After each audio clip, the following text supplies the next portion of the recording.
السلام عليكم، ازيكم يا حبايبي؟ عاملين ايه؟ يا رب تكونوا بخير. النهارده معانا صنف كفتة ان شاء الله تجربوه ويعجبكم. تعالوا يلا بينا نشوف المقادير والطريقة مع بعض. مقاديرنا: معايا حزمة بقدونس بنقطعها في الكبة زي ما انتوا شايفين كده،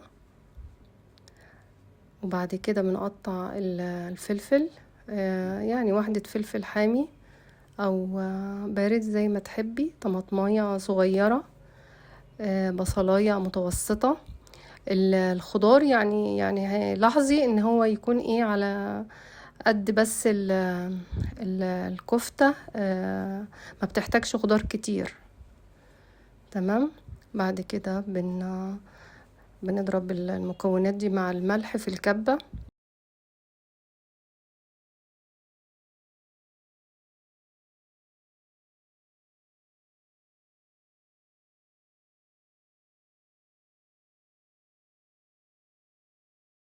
بعد كده هاخدهم بقى على مصفى عندي، بصفي انا المية بتاعت البصل بقى مع الثوم مع الفلفل مع الطماطم مع البقدونس، الحاجات اللي انا ضربتها دي كلها بصفيها وباخدها.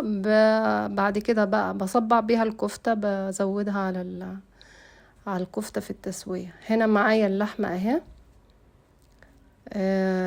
ربع كيلو لحمة مفرومة، بتبقى اللحمة ملبسة. خدت انا عليها الخضار اللي صفناه، خدت عليها انا بس عشان الوقت معايا نص كوباية برغل، بليتها في كوباية مية سخنة، وبعد ساعة كده صفيتها وضفتها على اللحمة المفرومة.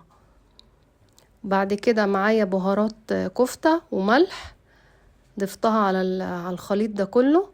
بهارات الكفتة عبارة عن كمون وكزبرة ناشفة وفلفل اسود وكبابة صيني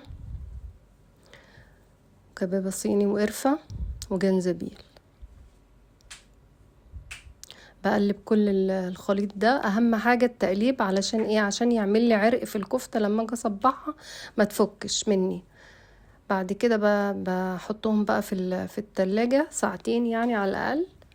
بعد كده بجيب انا معايا صينية اهي، صينية فرن، بدهنها زيت.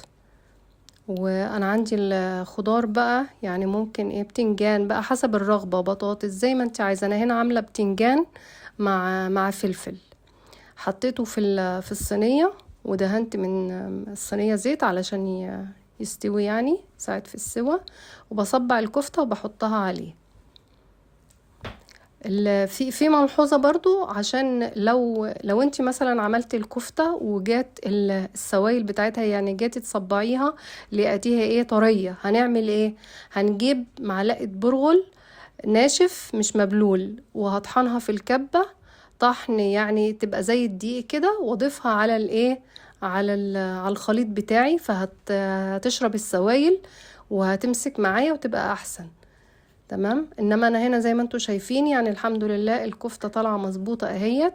بعملها على ايد المعلقة صباع صباع، وهنشوف بقى يعني ايه اهي زي ما انتوا شايفين، يعني بتتصبع ما فيهاش اي حاجة.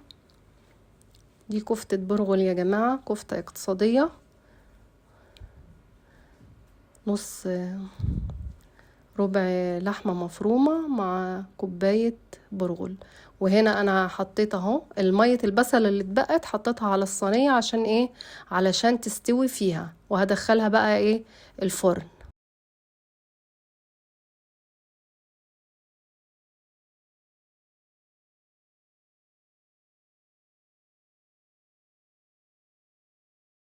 اهي زي ما انتوا شايفين، دي شكلها بعد ما استوت. خدت تقريبا ساعة في الفرن، خدت ساعة على الرف الوسطاني. ولعت الشواية، وهنا اهي انا عملت معاها رز حبة وحبة. وادي شكل الطبق في النهاية. يا رب يعجبكم بإذن الله وتجربوه.